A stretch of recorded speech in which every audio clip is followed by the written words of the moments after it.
Each year, Microsoft Research hosts hundreds of influential speakers from around the world, including leading scientists, renowned experts in technology, book authors, and leading academics, and makes videos of these lectures freely available.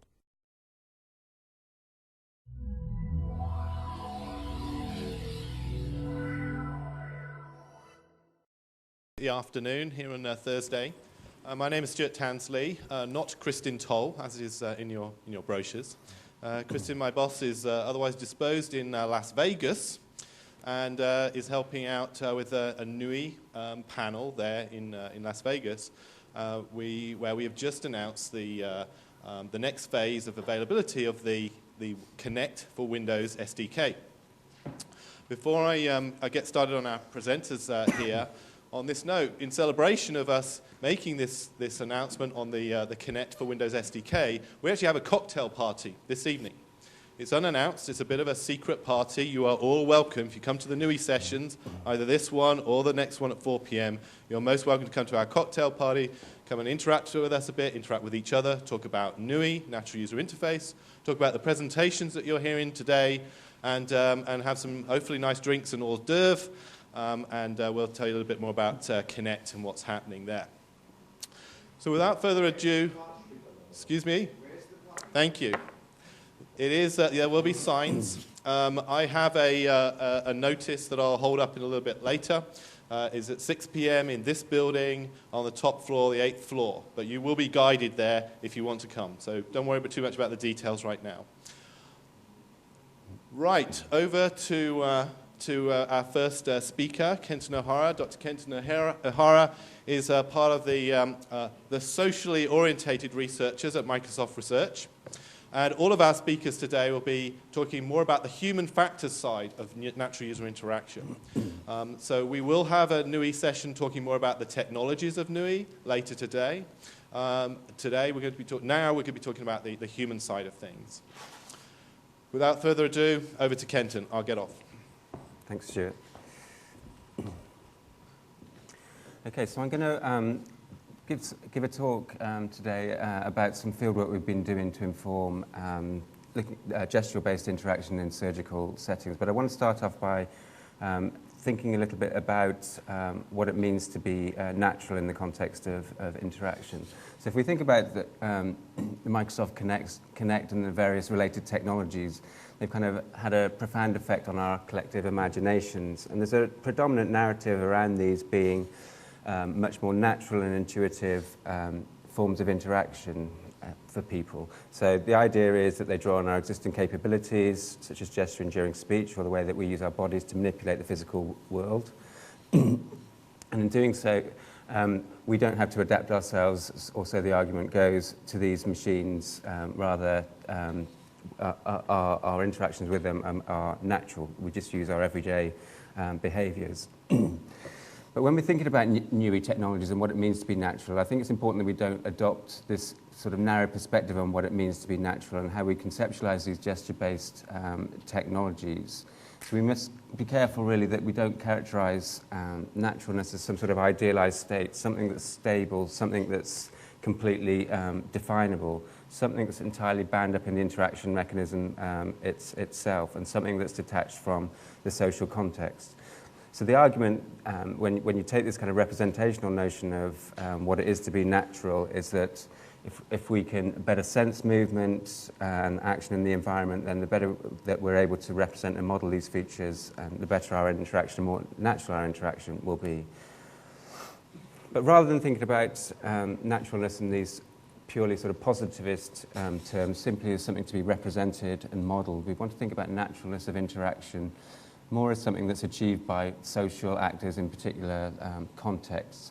Naturalness, then, from this perspective, is something that's is manifest in how particular actors and communities are able to create particular social meanings through the actions that are enabled by these technologies. So it's not something that's inherent in these technologies themselves.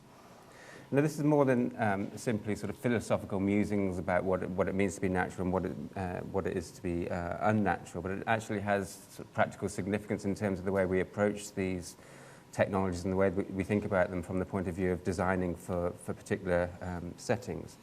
So in particular, what this alternative perspective does is draw our attention to a number of different things in relation to naturalness. And I want to, these three things relate to the properties, the particular communities of practice that use these things, and also the settings in which they occur.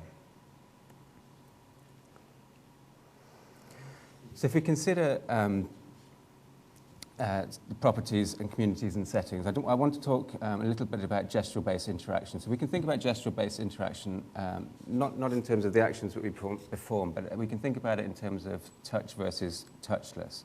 Now, there's various properties then of these mechanisms, of gesture-based mechanisms when we think about touchlessness. So it could be that when you need to touch something, you need to be co-proximate. When you with touchless interactions, you can do so at various distances from the surface. So you can interact with things that you can't necessarily reach or are dangerous to touch, for example. When you touch something, there's a transfer of matter, or those small particles that could be to or from the particular surface that you're touching. With touchless, there's no transfer of matter. With touch, there's pressure applied. Touchless, no pressure. There's momentum and interference with touch. With touch, there's no momentum or interference. Likewise, no wear, tear, and attrition. With touchless, you also get freedom of movement, for example. Now, these are just a range of different properties. I'm not saying which is, neither side of these is good or bad. They're just different properties to consider in the context of particular social situations. So each of these particular properties then has, if we consider them all, has different meanings for particular communities of practice. So we might think of, if we think of the transfer of matter, for example, so scientists and engineers in clean room environments have a very different orientation towards dust than we do in our everyday lives. So the meaning of transfer of matter is very different within those contexts, for example. We can apply similar arguments to things like momentum and interference. Again, if we take the clean room example, some of the experiments are very sort of sensitive to vibration. So if we have touch-based interaction, for example, the meaning of touch for those clean room scientists is very different from us, say, touching a touch screen where things like pressure or momentum and interference don't really matter. They don't have the same meaning.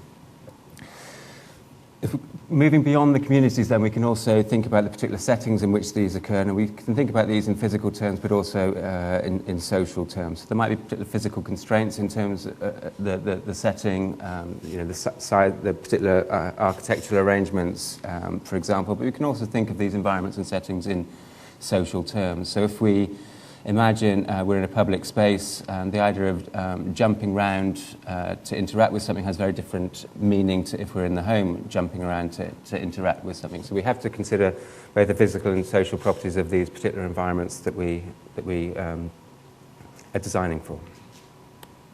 So I'm going to take this perspective and consider it within the context of surgical settings. And in particular, our concerns here are really around the interaction with medical images that happens in certain forms of surgery. So in particular, things like interventional radiology and image-guided procedures where they're very dependent on imaging to actually carry out the procedure. What's important about these settings, again, if we think about the properties and the meanings of these particular communities of practice, one of the particular things, obviously, is the issue of sterility and the need to maintain boundaries between sterile and non-sterile environments, and the work practices get organised around this. The traditional touch-based interaction techniques, again, if we go back to the transfer of matter, obviously there's a potential to transfer matter both from the surgeons operating, but also the other way, from bringing stuff from outside the body to inside the body. So managing these boundaries becomes an important part for thinking about touchless interaction. So I want to take some of those properties and consider them, in particular things like the spatial arrangements, proxemic arrangements that touchlessness enables, and think about how work practices and things get organised around the sterile, non-sterile boundary, around the need to position surgeons to position themselves with respect to the displays or with respect to the patient, etc. But what the implications that has then for thinking about touchless interaction and gesture-based interaction technologies. In particular, I'm going to focus, think about this from the point of view of the kinds of interactions that are happening both at the bedside, so at the patient's side, but also there's interactions with images that happen away from the bedside. And often when we see the scenarios or the demonstrations of touchless interactions within surgical contexts, they don't necessarily, they kind of homogenize the nature of image interaction.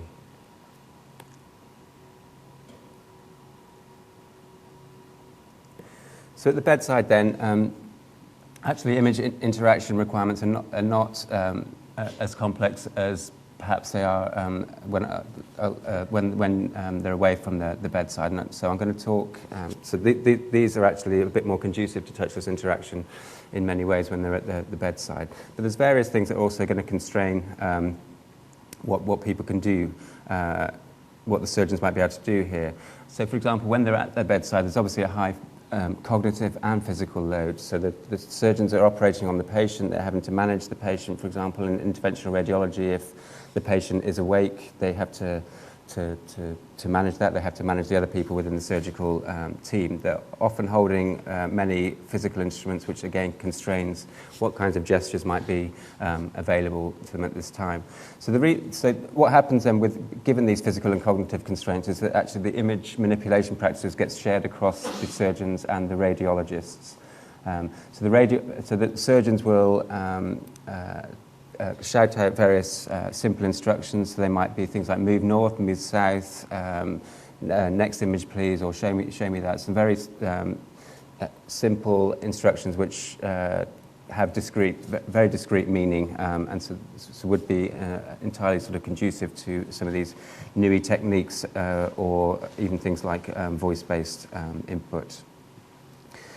But there's times also when it's actually when the analysis with the images becomes a bit more difficult to articulate which ones are required. There's a certain sort of professional vision in deciding which images are required, and at that point the surgeon wants to assume control, so they can't necessarily share the control across the with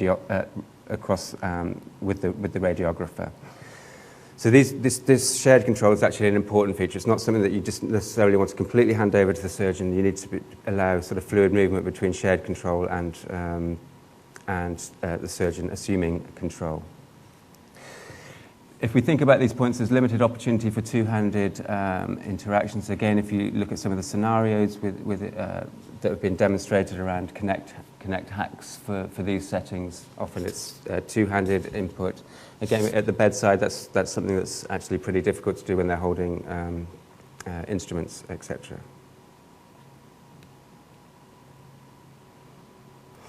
The other thing that's important at the bedside is we have to think about the sort of dynamic relationship that the surgeons, etc., have with the displays. It's not this fixed arrangement where we stand in front of a screen and we can wave our hands around. Actually, there's a lot of movement of these displays that are organised around the particular surgical procedures. So the displays are often very mobile. You can see in the top right they're on a kind of swing arm that gets moved around. This is actually from the same sort of video angle, and you see here that a display in the bottom on a display has been moved into this sequence over here. That it was proven too awkward for them to look at the displays over here, so they moved it within a more comfortable viewing angle. I think there's other issues like the surgeon has to move in order to get better vantage points. For example, there's lots of people in the way.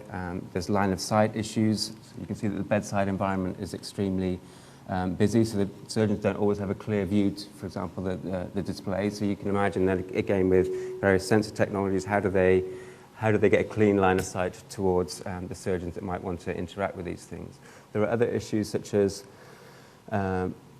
people are very visibly similar here. That again has an impact on the way that gesture-based technologies might be used, the way an individual might be picked out, or the way that collaborative control might be done with something like a Connect type technology. Movement is very constrained and restricted. You only have the upper part of the body visible. So again, that limits the kinds of gestures and ways and body movements that could be used to control things within these particular situations. I'm going to show some video here, actually, of some of the problems that happen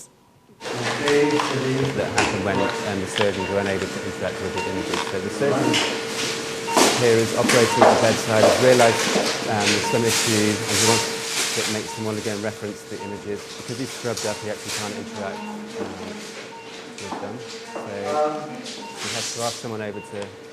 Marsha, come in for a second.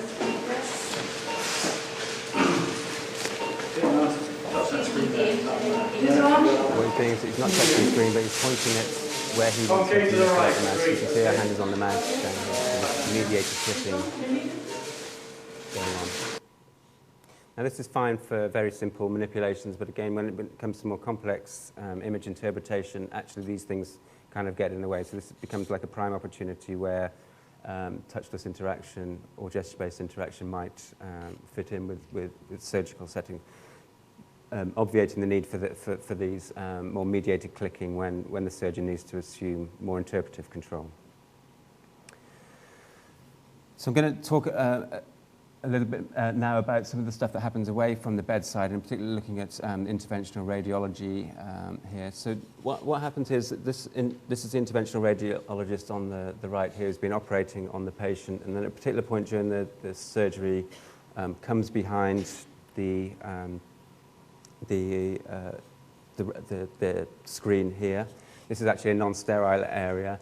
Now, in an ideal situation, the radiologist should descrub and rescrub, but that's obviously too time-consuming. That has clinical consequences. So what they do is they essentially lift the gown over their hands like this, and then they manipulate the mouse through that. So they're maintaining the sterile, non-sterile boundary, sort of, although not in a very ideal way. But again, you can see here there's kind of workarounds that they apply in order to sort of achieve some of the properties of touchless interaction. What's important here is the radiographers also know this software very well, but there's reasons why they can't assume control in these situations, because when the surgeons come away from the bedside, they're engaging in a much more analytic and diagnostic activity where they need to have much more fine-grained control over the images. So it's about interpretation, not manipulation. They need to control the pacing through a whole series of images in order to interpret things like blood flow when it deviates from correct path. If this is mediated control, that interferes with the way that they can interpret these things. The other thing that's interesting about this is that it's interaction within the kind of 2-foot space. So when they're at the bedside, there's a much greater distance. Here they're at a much smaller distance from the displays, and so that has impacts again on the kinds of sensing technologies which might be used in these scenarios.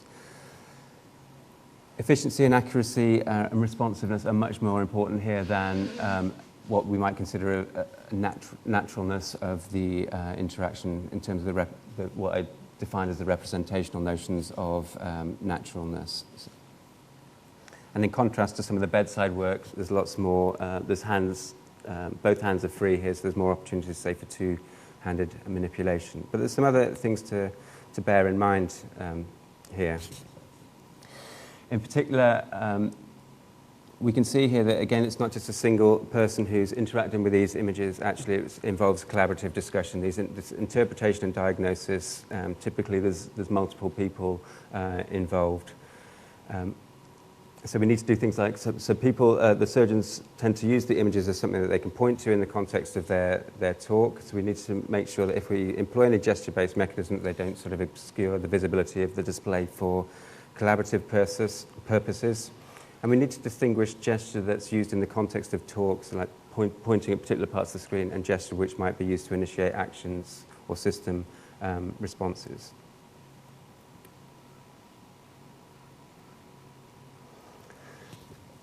Another thing about the work that happens away from the bedside is that it's not just about image review, navigation, and interpretation. Actually, there's also some manipulation work that gets done. And again, this requires a certain professional vision. It's not always something that can be done by the radiographer. It has to be done by the surgeon or the radiologists themselves. So in these scenarios, they take select bits of the image and they apply various image transformations, such as removing particular parts of the bones in order to be able to reveal underlying bits of the blood vessels. So again, it's very selective. It requires medical interpretation rather than just a software manipulation. Now, this specificity, this fine-grained control, is actually, again, something that we need to consider in terms of the sensing technologies. It needs to be able to do very fine-grained, very precise selections of parts of the display. And so some touchless technologies are conducive to that. Other technologies will not have the necessary level of accuracy to deal with those things. So in conclusion then, what I've tried to show here is that I want to take a sort of an alternative perspective to thinking about what gestural interaction is about, not something that's inherently natural, which is the kind of more representational notion of naturalness, but a perspective which takes into account what it means to be touchless, how the different properties of touchless enable particular actions for particular communities to create meaning within the context of a particular practice. In this situation, I've shown examples from medical practice, surgical settings in particular. And hopefully what we've shown, by revealing some of the properties and the meaning to the different community members, we show that this is more than just about, for example, sterile, non-sterile boundaries. We can see that there's issues of proximity and spatial arrangements. There's issues of how collaborative practice are organised, so how does touchless enable those things. There's issues about how the physical constraints of the environment affect the kind of movement and tracking behaviour that might go on within these scenarios. Now, this is an example of how we might use this kind of perspective, and we might apply this to other settings, but also other new technologies, for example, like voice, for example. We might consider these in the same way in terms of this properties, communities, and settings.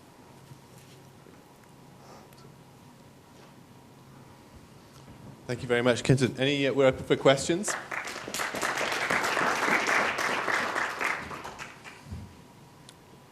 Yep.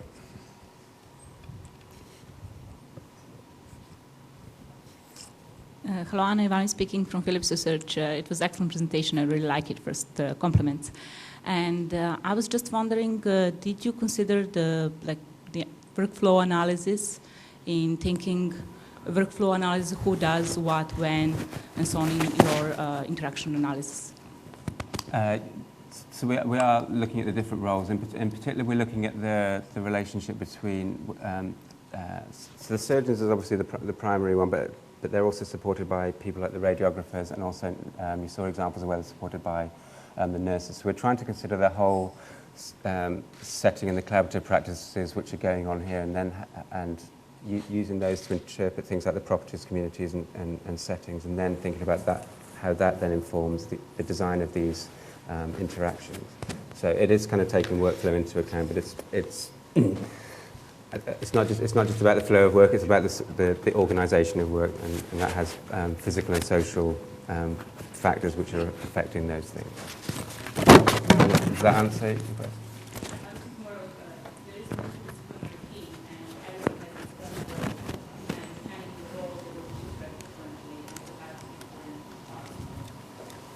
Yes, so we are looking at the different roles, but we are treating this as not just a surgeon interacting with the images, but how the whole organisation of work gets done and what the factors are which shape those things. So yes, it's looking at the whole team, but there's a whole range of different factors which are affecting these things. So sterility is one, X-ray radiation, for example, is another, and then there's various other things like people getting instruments ready, etc., or getting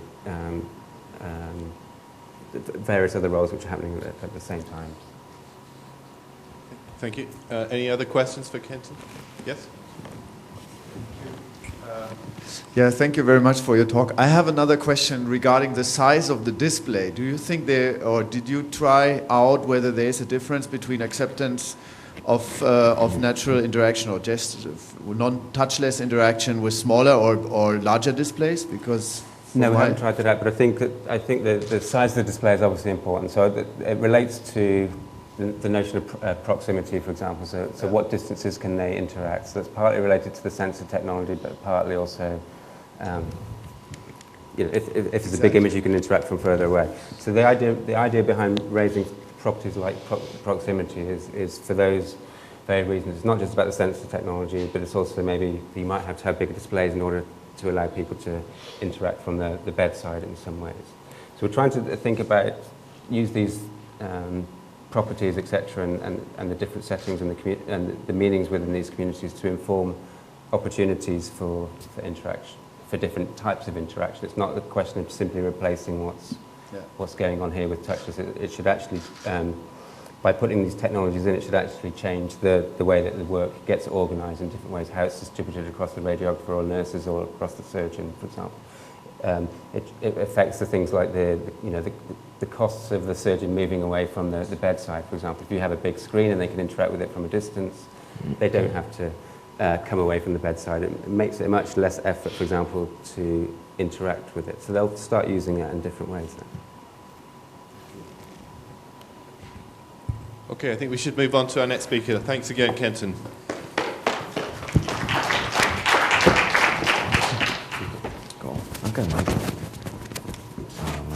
So while the next speaker gets set up, I'll put up a slide for more information about the cocktail party at the end of the session. It's now my pleasure to introduce Pat Baudisch from the Hasso-Plattner Institute in Berlin, Potsdam. Pat is the one that's very blue in the brochure. We've no idea why. Over to you, Pat. Okay, thank you so much.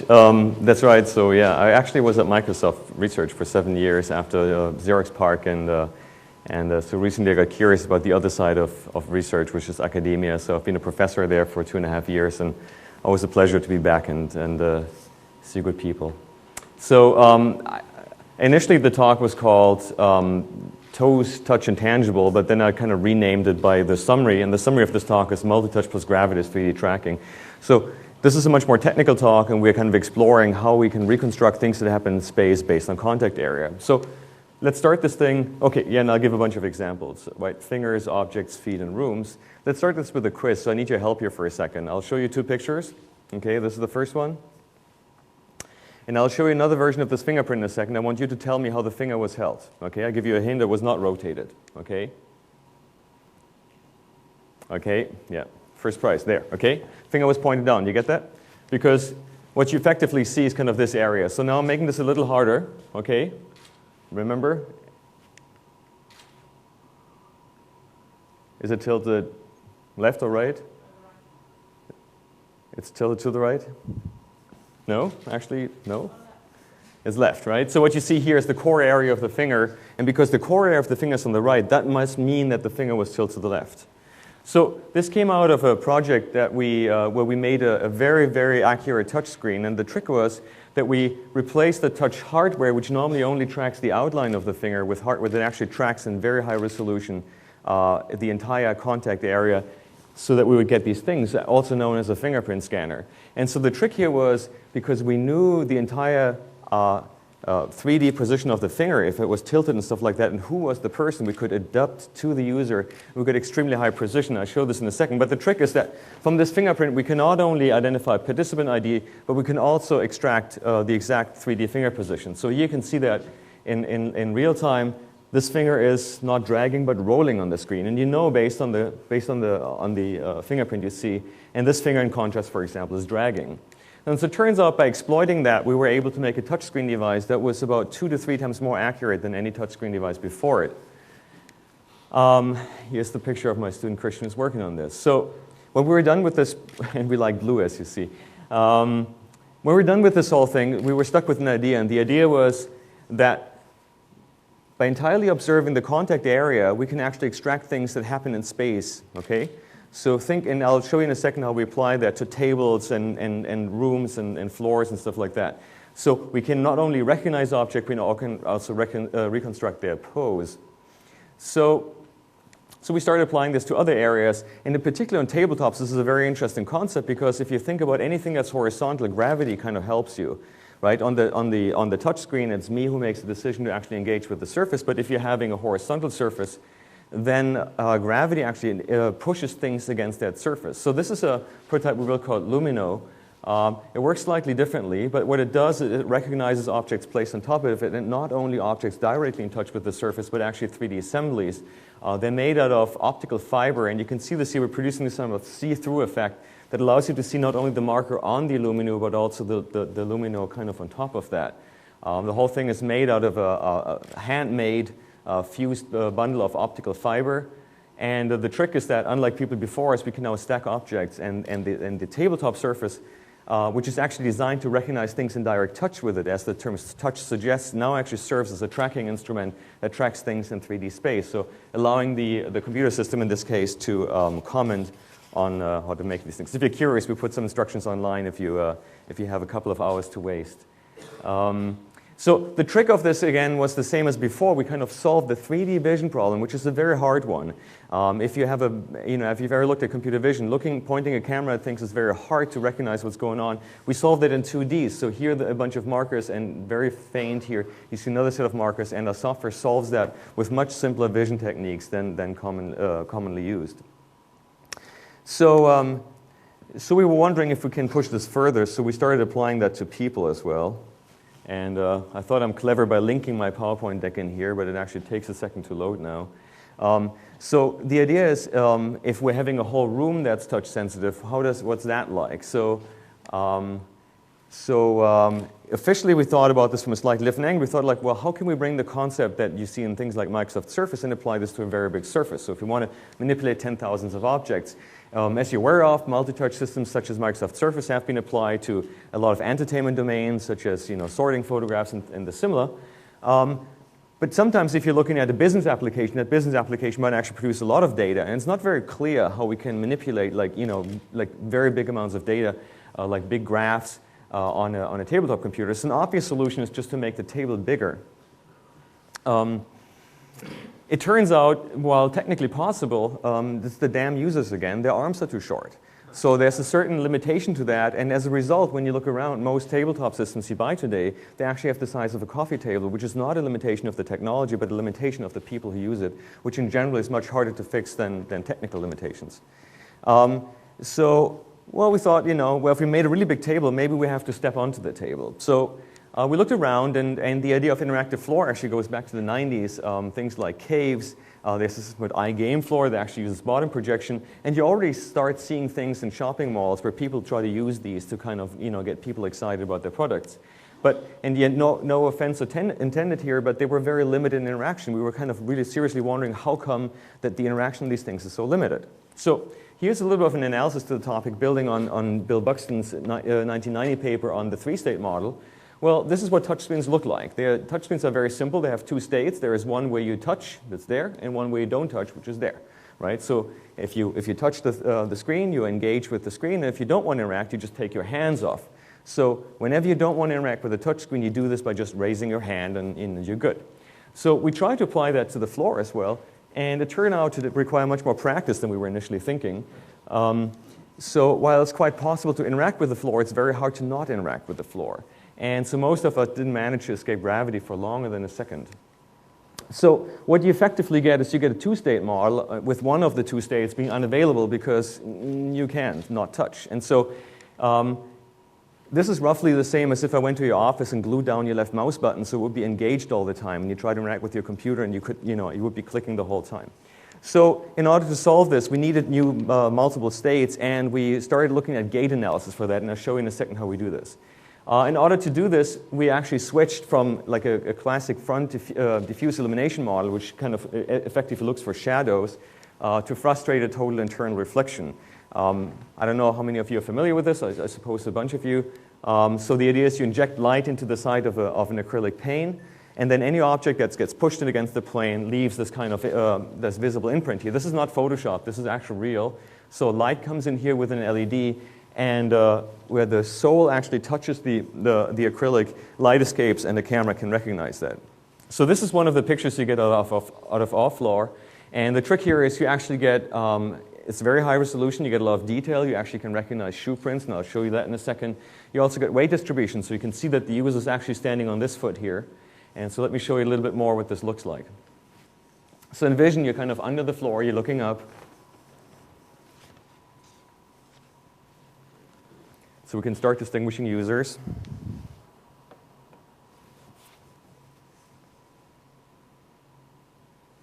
And again, this is still not particularly trivial, but it's still much easier than in 3D because all we have to do is rotate and translate shoe images to align them and to find out if they're the same.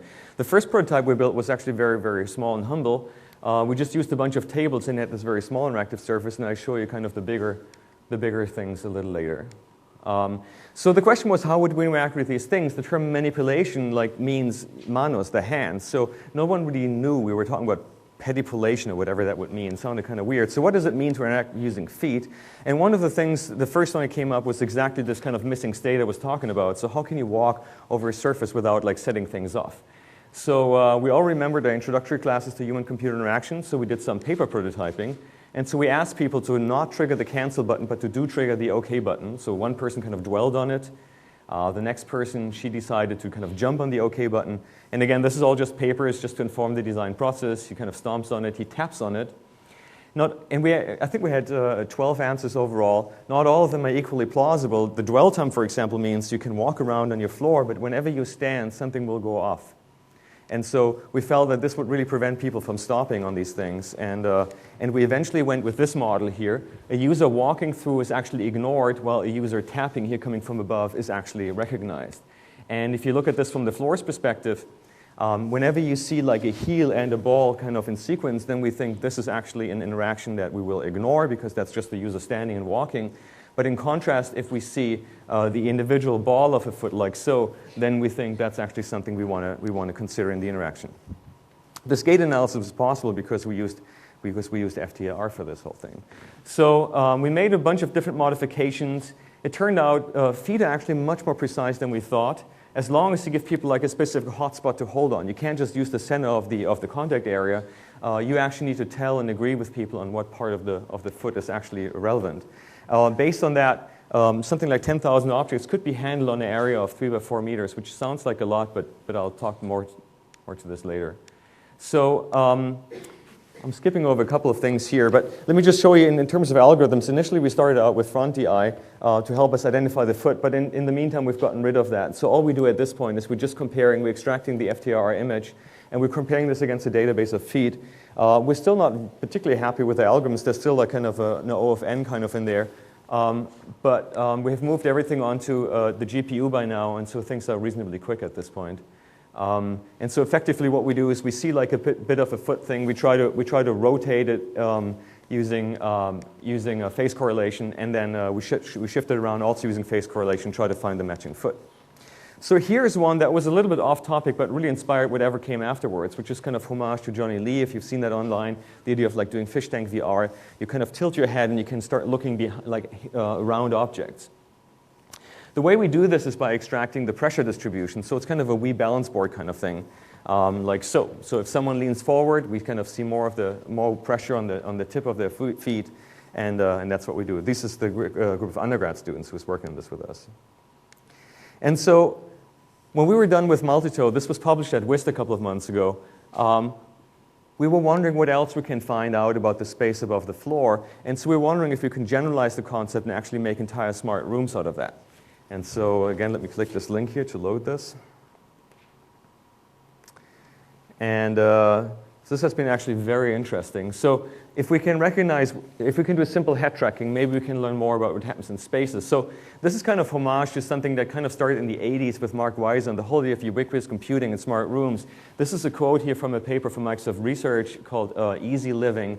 And they were talking about self-aware spaces. They know their own geometry, the people within, the actions, preferences, and the resources available. So that's kind of what we wanted to build. And the idea was that we could solve computer vision problems such as lighting variations and all these things, some of which you can solve with depth cameras right now, but occlusion is clearly one of those that are very hard to solve with any traditional vision-based approach if we kind of tackled the problem as a 2D problem. So here's the idea. Gravity pushes things down.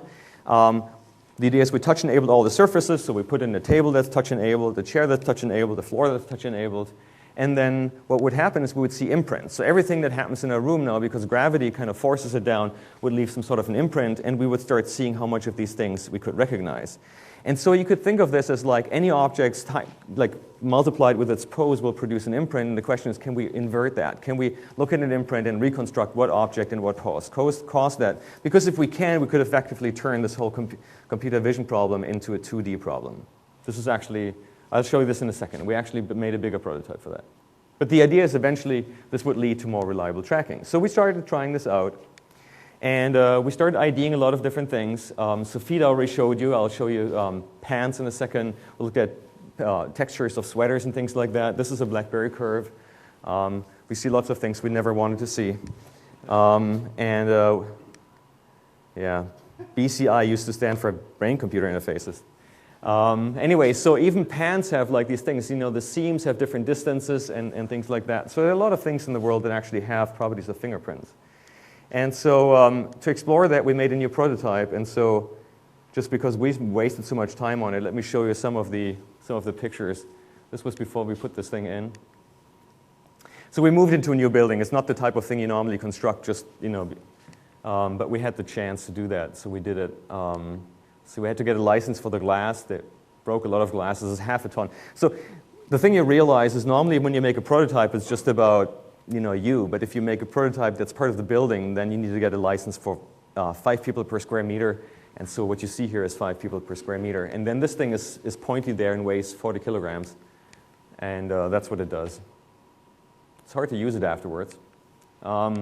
So eventually they put the glass in. And it's kind of a special crane that lets this thing in. There's some suction cups here. This is the glass. Oh, it's a big piece of glass, 1.2 tons. And yeah, here's like a brief piece of a time-lapse thing.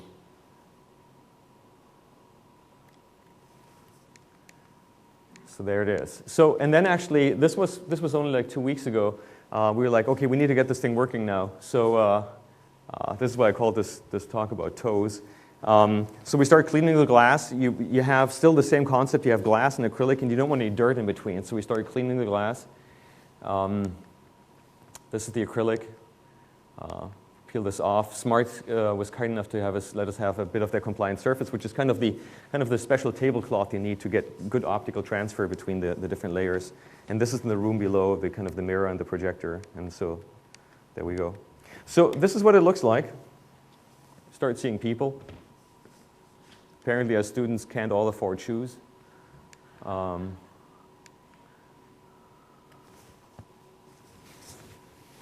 So you might recognize there's someone sitting here. This is a weird object. I'll talk about this in a second. So that's the scene. Can you guess what's going on here? Huh? He's doing crunches. So the hard question is he doing crunches right or wrong? When was the last time you did crunches? Come on, how was this thing? It's actually good. These are good crunches because if they're bad, you can see the shoulder blades. The bad crunches are those where you put the shoulder blades down and you just pretend to do it, right? So that's him. You can watch it for hours. And then he passed out. So there's his head. Okay, so the next thing we want to do is, as I said, we talked about making intelligent rooms, and so we started out by cabling up all the devices and having chairs and things like that. But this is kind of a little bit against the vision. So even though we're having this hulking piece of glass, we don't think of it that way. We think one day we're going to move into an apartment and just somebody's going to put some carpet in. The carpet will have all this functionality, will be really cheap and easy to mount, and it's going to be very thin. And so something like the unmouse pad that people at NYU came up with. And that's currently part of the Amazon Kindle. So we don't want to instrument every single object in our room. What we really want to do is we just want to have the floor as the main thing that is the powerful sensing platform, and we want everything to be driven by that. And it turns out we have already talked about this a second ago, which is a Lumino system. Here's an earlier version made of aluminum. The idea of Lumino is that you have that really smart sensing platform, and then everything else is powered by that. So we try to transport that to the concept of the smart room. So the same way that Luminos hand down photons, if you will, like the luminous photons go up, get reflected, and come back down. Given that our floor is pressure sensitive, we had to make devices that hand down pressure. So you might be familiar with that from, maybe you have one. It's called printpression. And so what you see here is kind of a piece of printpression, if you will. So this is a little chair. There are 2 markers in the corners. There's 4 markers overall. And the main idea is that you have individual tubes, if you will, and every single piece of that is actually something that transfers pressure down to the floor. And so the trick is that the chair itself is actually passive, and all the sensing can be done on the floor, so you can just move these things around. And so we want to make this a bit higher resolution, so one of the students had this clever idea to buy straws. These sangria straws, these are the good ones. We mostly use those, so it's great. You can get a case like that for $50. It's 10,000 straws, and that buys you a lot of furniture. And funny enough, I've got a picture that you put next to it. That's the aluminum looks just like it. So this, it's for me, it would be indistinguishable to say if this is glass fiber, if this is actually straws. So here's kind of a somewhat too long shot of Yosukin iterating around, but there's some vision stuff in the second that is worth seeing. So this is what the floor sees. So you can see how like the texture is lost, but the motion left and right and stuff is preserved. So you see both of his hands here, the weight shifting, and the feet are directly on the floor. So here's another kind of puzzle for you. What's going on here? Looks like someone is sitting on this thing, but not quite. So here someone is abusing the furniture. So it's like, so mom would disapprove. The alarm would go off. Now don't step on the furniture. Paul's replacing a light bulb here.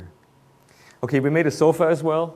This is all fresh. This is all from the past 3 weeks. So we're just in the middle of making these things. And so this is a head here, a little bit of a hint. And these are legs. This is the upper body. And here, Marcel is laying on his side. In terms of algorithms, we actually had to relearn. Initially, like a lot of the multi-touch stuff works by entirely just doing bitmap comparisons, if you will, but that didn't quite cut it here.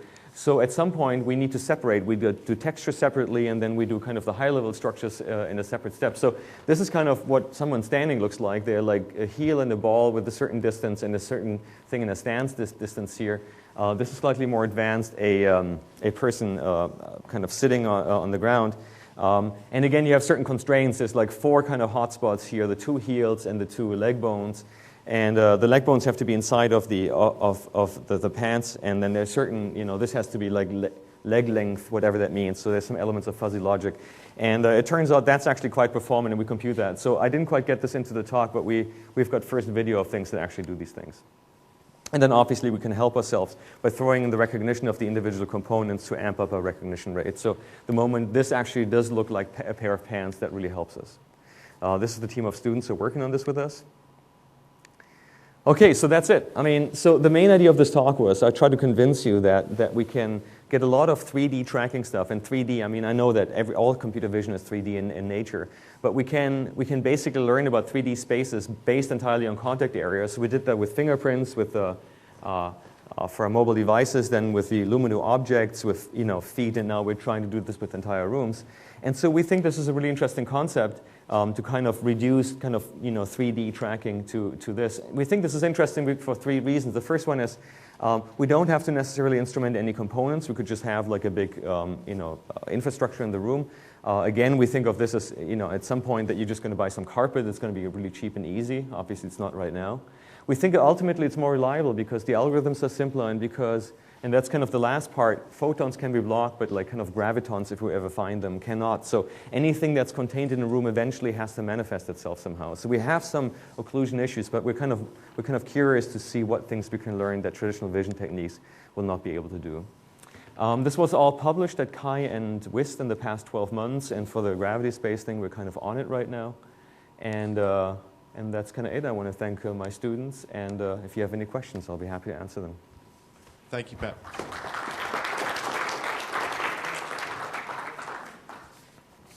Any questions for Pat? Yeah, right at the back. Yeah. I need the exercise.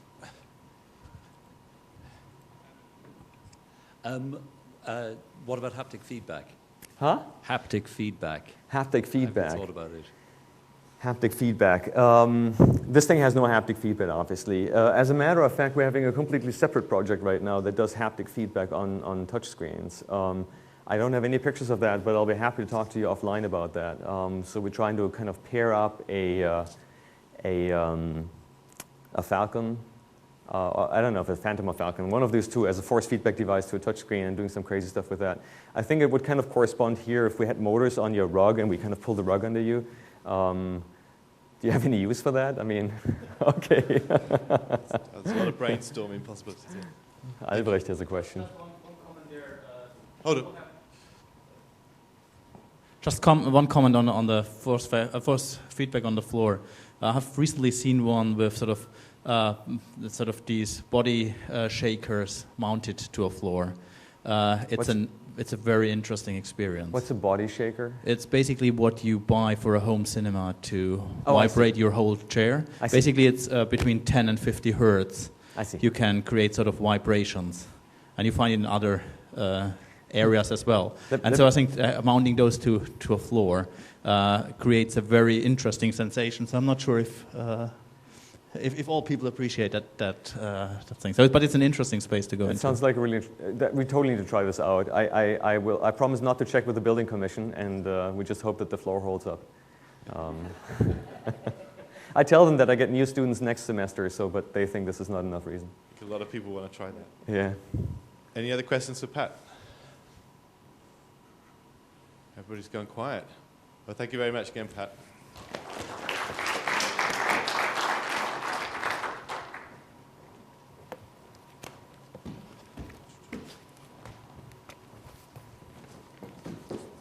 So next up is Dr.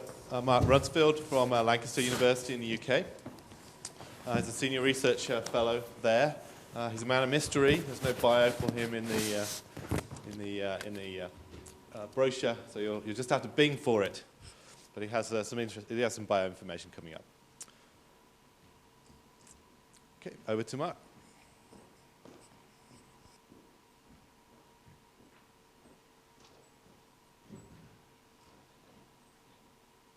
Hang on.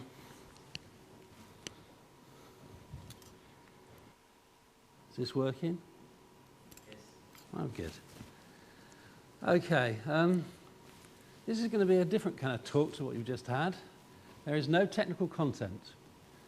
And what I'm going to try and do is talk about the different ways in which we've tried to understand certain features of users' lives, based around Wittgenstein's idea, the philosopher Wittgenstein, that unless you do silly things, nothing intelligent ever gets done. So I'm a senior research fellow at Lancaster. I've been doing various things for an awful long time. And my early research was largely concentrated on fairly practical things, looking at what's called CSCW, looking at heavy technology, looking at banks, looking at steel making, where the motive was efficiency and profit. And more recently, this kind of interest has changed and become more interested in domestic settings and communal settings, where, of course, the technologies are rather different. We're looking at mundane technologies like mobile phones and so on, and where the kind of focus of the work isn't instrumental. We're not really interested in efficiency or profit, but we're interested in a lot more difficult kinds of things like emotion, like teamwork, like leadership, kind of intangible things. So what I want to do in this talk is tell you a story about the kinds of ways in which we've tried to understand users. It's not a simple story, because although it has a beginning and a middle, the end's kind of uncertain, often accompanied by a lot of swearing, I think you'll find. And as with much of academic life, which largely consists of constant reinvention, I have a strong feeling we'll probably end up back where we started. But then, as Wittgenstein also argues, philosophy is just a form of therapy, and nothing is ever really solved. Oops. Okay, why is it not going down? Okay, so in the beginning, designers designed things, they built things, they were used properly, and everyone was happy. I kind of presume this was the case because it was far, far back in the mists of time. And then gradually things started to go wrong. Projects massively overspent, Systems didn't work. Sometimes people died, as in London Ambulance. People stopped using certain applications, or sometimes didn't even start using them because they didn't think that they would actually make their work any easier. And this marked what was called the turn to the social in design, heralded by Jonathan Grudin in his Why Applications Fail, and Lucy Suchman in her book on plans and situated actions. And this resulted in a kind of shitload of sociologists becoming involved in design. And believe me, shitload is the correct collective noun for sociologists. It's the politest I could think of. Now, at its worst, this kind of produced a whole rash of largely theoretical idiocies.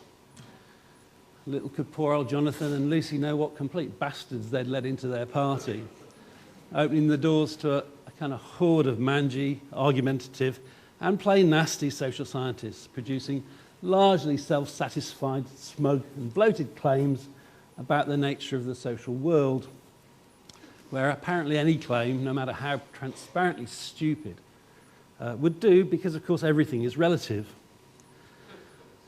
On the other hand, there were some good parts to this. I'm a social scientist, you know, I've got to believe this. And at its best, this meant borrowing from the social sciences a series of methods that resulted in a whole series of other user studies to inform design.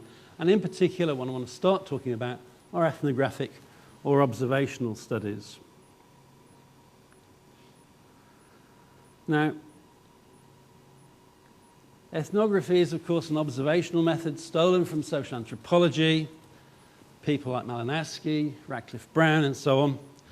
Radcliffe Brown, for example, whose advice to ethnographers was reportedly, don't drink the water and leave the women alone, which actually is still pretty good advice. And it's supposedly based on the old Native American Indian adage that you should never criticize a man until you've walked a mile in his moccasins. When, of course, you can say what you like because you're a mile away and you've got his shoes. And I suspect you might have heard that one before. And I actually prefer Goffman's take on it, which is that any group of persons, prisoners, primitives, pilots or patients, develop a life of their own that becomes meaningful, reasonable, and normal once you get close to it. A good way to learn about any of these worlds is to submit oneself in the company of the members to the daily round of petty contingencies. Of course, at that time, we weren't the only people interested in understanding users. There was an approach called participatory design, largely consisting of some well-meaning Scandinavians in nice jumpers, which largely seemed, at least to me, and I'm biased, consisted of playing around with cardboard boxes and ignoring some of the nastier realities of capitalism and life in a capitalist society. But ethnography is where I came in, doing a series of ethnographic studies of organizational life, usually as a precursor to system design and organizational change. And I was going to show you a couple of quick examples, and I need to give you a bad language alert here.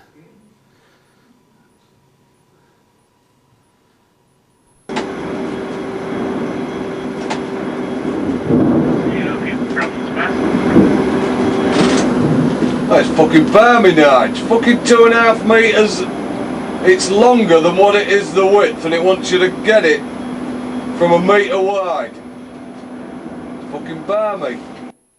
Okay, this was from a study of a huge steel mill in the UK, and in this particular example, the operator's trying to roll a 10-ton piece of white-hot steel, manipulating it through these rollers, called the roughing mill, and clearly failing. He's already made a complete botch-up of it, and he's trying to rescue it by widening the rollers and forcing it through, whilst at the same time, of course, blaming everybody else in fairly colourful language.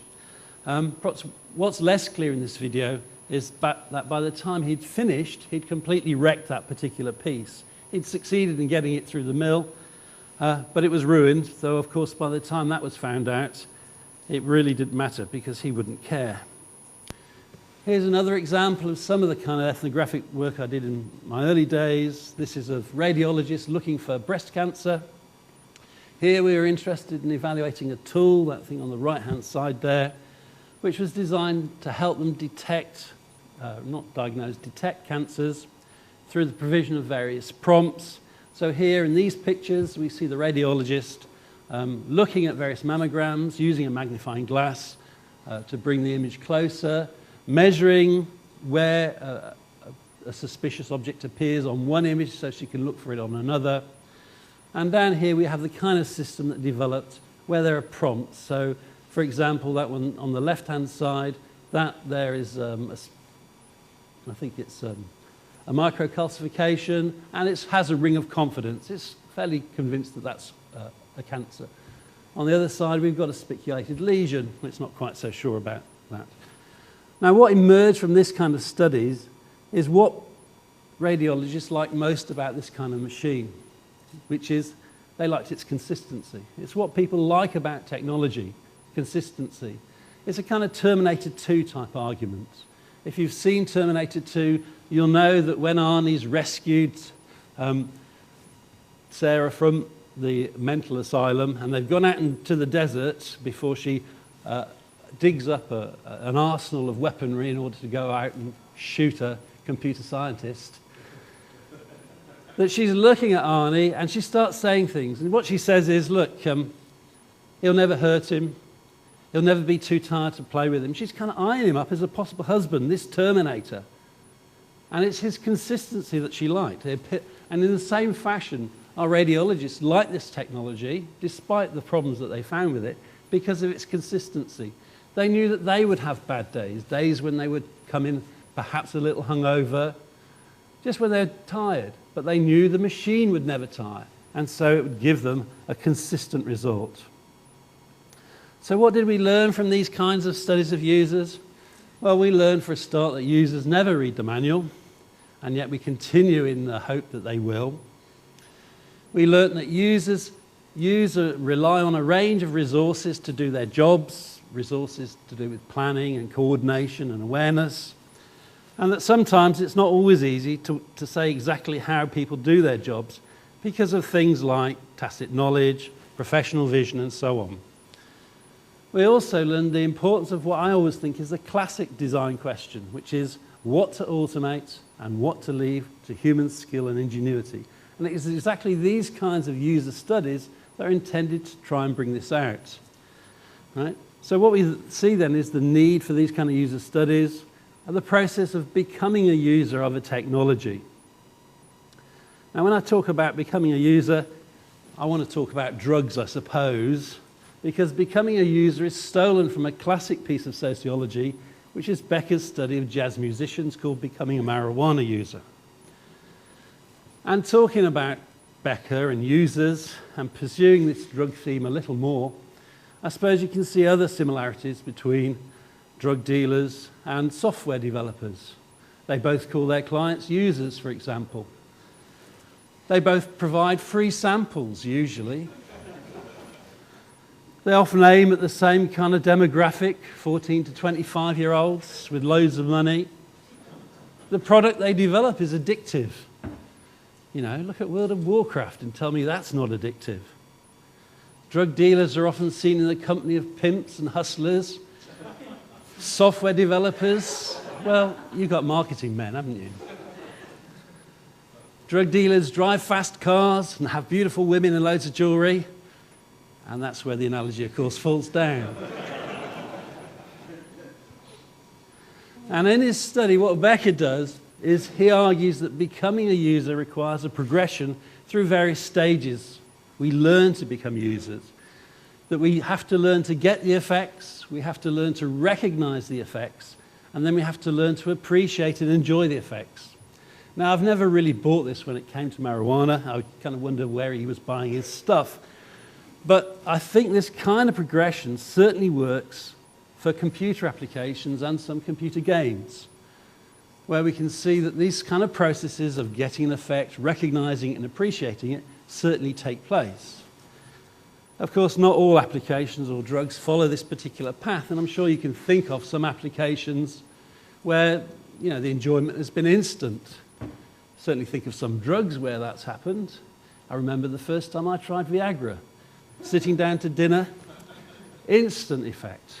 Cleared the table, straight at it. Of course, I'll never be able to show my face in McDonald's again, but that's the way these things go. So what happened then is the world changed. And we get a change in the kind of computing that's going on.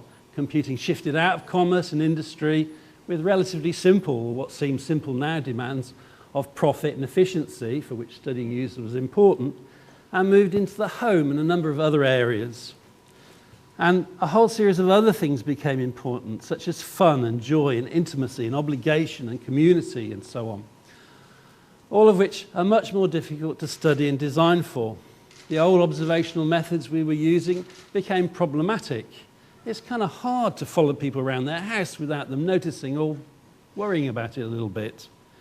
So the argument was that in these kinds of sensitive settings, we needed some kind of method that would supplement traditional observational methods, since pretty much all settings became sensitive. And in this kind of new world of domestic and ubiquitous computing, users became even more important. And studying users did. And in part, I think it was because of the nature of you people and the nature of design, which has often seemed to me a kind of fascist enterprise. And most of you are fascist designers. This isn't a political statement. It's about the fact that most of you are young and beautiful, well-educated, well-dressed. And all your friends are too. And you design for these kinds of people. But the rest of the world isn't like you. Believe me, I know it. They're old, they're disabled, they're stupid, and yet they need designing for too. So the challenge, the kind of methodological challenge for understanding users became greater. And eventually the blessed Bill Gaver, up there in the right corner, came riding to our rescue with the idea of probes, cultural probes and technology probes, as ways of finding out about users and providing some kind of inspiration for design. So cultural probes have become very popular these days. They started with Bill in the Presence Project, which is a study of old people in Europe. I once wrote to him asking him where he got the idea from, and this is what he said. It didn't start off well, this communication, as you can see, but eventually told me where it came from. You know, that they'd been having this chat. And it came out naturally as kind of epitomizing a number of senses of the word probe. Now, I have a soft spot for Bill and his work. It's a very soft spot. It's a muddy hole on the moors near Lancaster. But at Lancaster, our approach has been very different, and our inspiration rather different too. Bill was inspired by things such as the surrealist games of the Situationists, which involves asking people questions like, if you were a vegetable, what kind of vegetable would you be? And using this in some way to inform design. I was largely inspired by the pressing need to find out something, anything, about a set of people that we're trying to design for. And these people happen to be paranoid schizophrenics. And whilst you might think it would be easy to follow these people around, because most of them think they're being followed all the time anyway, actually, as it turned out, it wasn't. So these were a bunch of paranoid schizophrenics living in a hostel in the north of England who were trying to manage the movement back from a psychiatric hospital to everyday life. Now, out of Bill's work, a whole series of different kinds of probes have emerged, not all of which you would necessarily agree with, things like informational probes that we do, empathic probes. And the technology by which we carry out these probe inquiries has kind of changed. Some are quite normal. Our approach is to use cameras, dictaphones, postcards, and so on. And the unusual, such as in the right-hand corner there, which was Bill's lucid dream recorder, where when you woke up, you would say for 30 seconds the things that have occurred to you. And from that, we would develop some kind of design. Now, whilst there is a difference, most of these probes have some common features. They have some aspirations. They capture stuff because Bill wouldn't like to call it data. They tell us things about our participants, largely because they're experts in their own lives. They tell us about the things that interest them. And in the process, participants also learn something about themselves. So the first time we tried this was this hostel for former psychiatric patients in the north of England. We were interested in how a technology or various technologies might contribute to the kind of effort to rehabilitate them. And we gave them a probe pack consisting of cameras, Polaroid cameras, disposable cameras, a dictaphone. We gave them maps, we gave them postcards and so on. And we largely gave these as a kind of present with a little booklet that could be filled in by the elderly and some little instructions here. So here are, these items are cultural probes, don't worry. They're just for us to find out more about you. We hope it's fun. I'll come back to collect them in about a week. Now, if you look at Bill's work, you'll see much better designed probes. We just took commercially available things. Our interest was information. We weren't interested in inspiration, really, though that would have been nice. Nor were we interested in the kind of provocative approach that Bill sometimes takes. But we did present them as a kind of present, and we explained how they might use this pack. And here is some examples of the kind of stuff that we did. Right? So we gave them these sorts of materials. We collected photos. That was from a study of an elderly stroke victim. Over there is some of the stuff we did with the elderly in their homes. And we got various sorts of returns. One of them didn't go down very well, and they just sent us pictures of bottoms. I'm not quite sure what that says or how to interpret or analyze that probe, but it was interesting. That wasn't actually the bottom picture, I spare you that. But we also got other things. They highlight a series of abiding concerns to do with things like medication, to do with their safety because they're frequently being beaten up, to do with communication problems. So here, a stroke victim provides us with a picture of their medication cabinet because the kind of service nurses were constantly giving her the wrong dosage. Over there is a paranoid schizophrenic showing us his food cupboard with a message which says which foods interact with which drugs and therefore which he shouldn't mix. And down here is one of the postcards I got, a kind of relentless tale of misery, largely they were, about how he's got pains in his back and so on.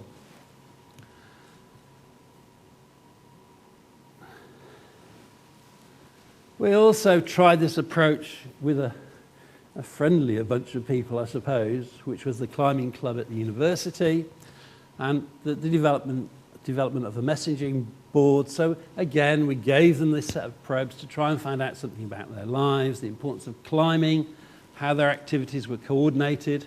And this also included some attempt at the kind of ludic or game element that is a feature of other probes. And out of this, again, came this kind of thing. Here we see the results of the probes. The probe pack's up there on the far right. Here is a little booklet where they pasted in their photos. And in the middle there is the kind of design, the messaging board that was eventually designed out of this.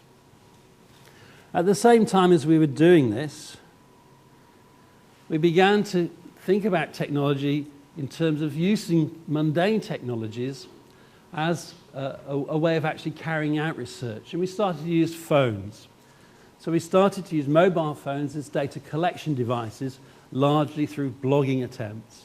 So in this example, a PhD student has been using the phone and he's blogging his daily activities and feelings in doing his research. The idea being that as you got more people doing this, then as you became particularly depressed as a PhD student, and it's a fairly regular thing, others could come to your rescue and say, don't worry, we all go through it, and so on.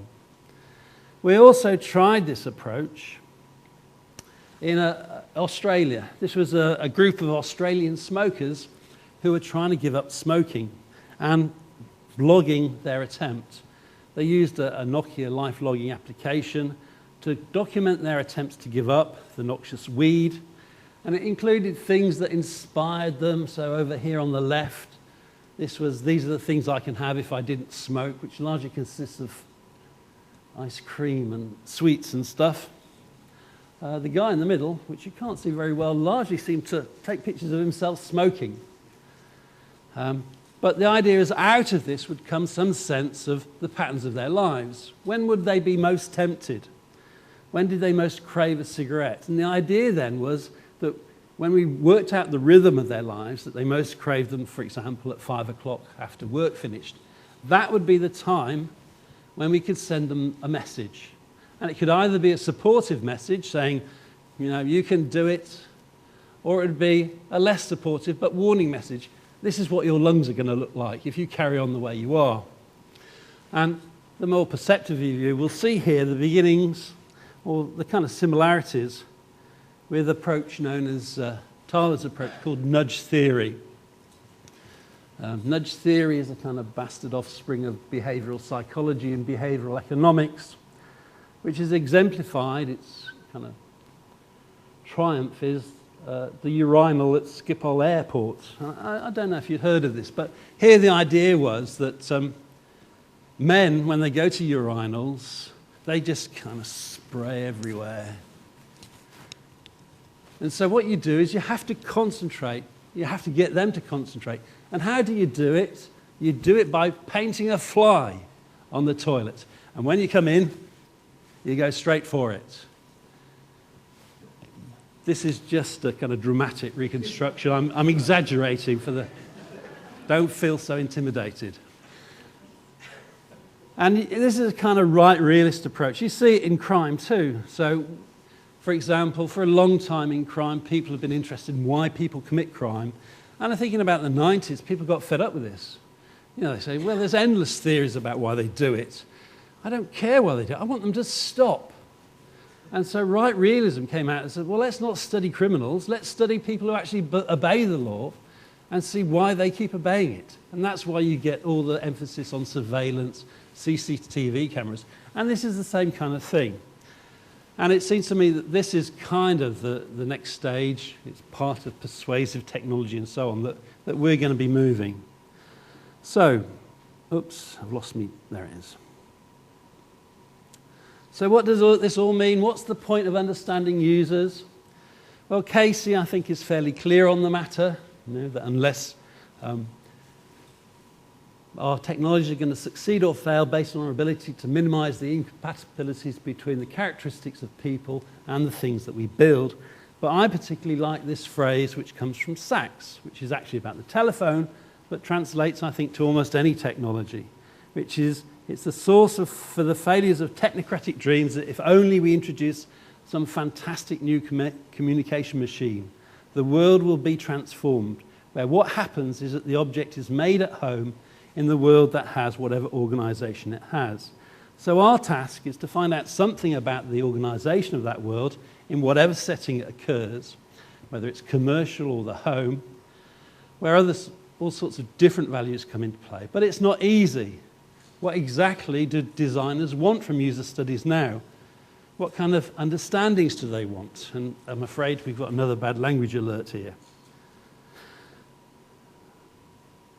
Oops. Oh no, don't do that.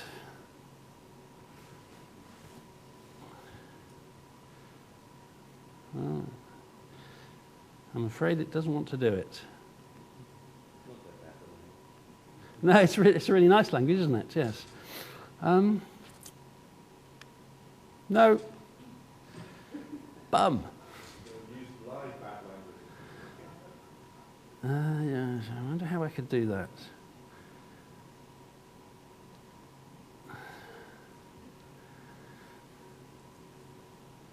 Let's just... No, it's totally silent. That's a shame. That was the triumph of my presentation. More of this and fucking plenty of this. Another thing, we want it now. I want it yesterday. I want fucking more tomorrow.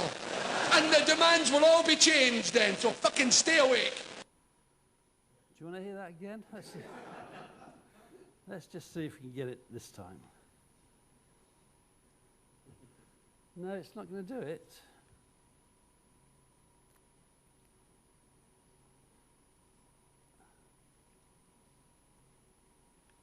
We want this and that.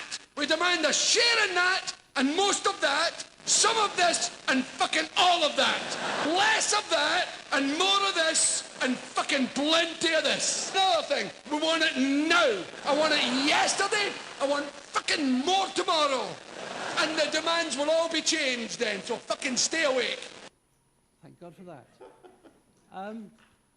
Yeah, actually, you know, that's the sound file from, you probably recognise, it's Billy Connolly. And what he's talking about is what women want from sex. And what strikes me about this is that when you can so easily transpose what women want from sex to what developers want from users, then you begin to get an idea about just how difficult the task is. Thank God I've finished. Thank you very much, Mark. So you can now see the nickname of our three speakers were the good, the bad, and the ugly. Questions for Mark, unless anybody's too shocked. Yes. Don't make it a complaint. No. So a very different type of talk, very, very interesting. So my question is related to social networking sites, such as Facebook. So a lot of your talk was on capturing user behavior in different ways. When I look at my younger staff, they seem to be telling everyone what they're doing all the time on Facebook, or maybe not. So I was wondering, from your view, what's the effect of these sites? Is it making your job easier or harder, or how does it make it different? Well, I mean, what happens is we use Facebook as a tool. So, for example, you can capture the things that people do on Facebook. I've used it. One of the courses that I teach on is industrial experience. And what I have is the students using a Facebook site to blog their experiences of going out to industry. And they comment on each other's experiences about how they get it on and so on. So for me, Facebook is just another little tool that we use in order to capture what people's experience is like, I think. I think it's a great tool.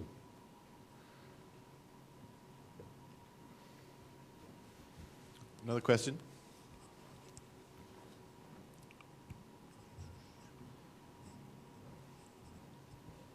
No further questions? Mark, do you have USB? Do you mind plugging that in? Oh yeah, there is. Sorry, I thought I might have to take something out.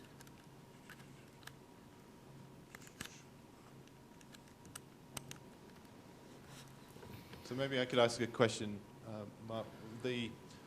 At the panel yesterday at the closing session, I thought it was an insightful question about how Microsoft sees end-user scenarios and a more human-centric perspective will affect our products. All of the speakers today have touched on these elements, but as perhaps some closing remarks, what was your thought about that question? What would you see Microsoft and our other companies in the marketplace? How do you think that these things should directly influence or otherwise our product decisions? Oh dear.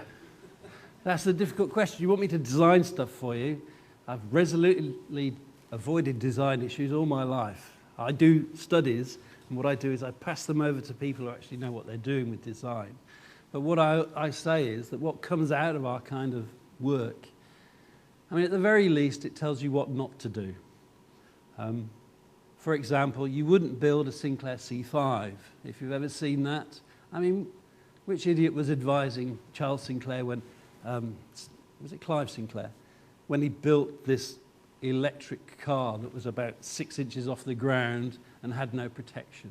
I mean, so at the very least, the kinds of work that we do, they tell you what not to do. And then what I think where it goes on from that is it begins to tell you the kinds of things that are important, either in the work that they do or in the nature of their family life. And it's these things which I think design's supposed to support. Thank you. Thank you. Escape from that one. So in closing this session, if you could just open up and show the PDF from that. Yeah, well, if I could find it, I would. It's visible on there. Is it? Oh, right. What's it called? It's a disc.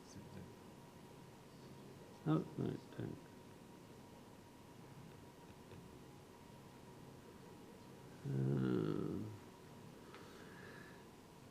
Maybe it is the top right. Is it this this one? No. Sorry. Is there another way I can find it? What's it called? We just need the disk. Yeah, but I've got about 15 things top right. Yeah, what you see on the screen is not what we see on the screen here. I've got a book there, several screenshots. Yeah, oh yeah, what a clever idea. We got it there. Just hit the Paris PDF. That one? PDF. Okay. Is that going to display? No. Oh, hang on. Oh, it would work better on PowerPoint. Okay, PowerPoint's good.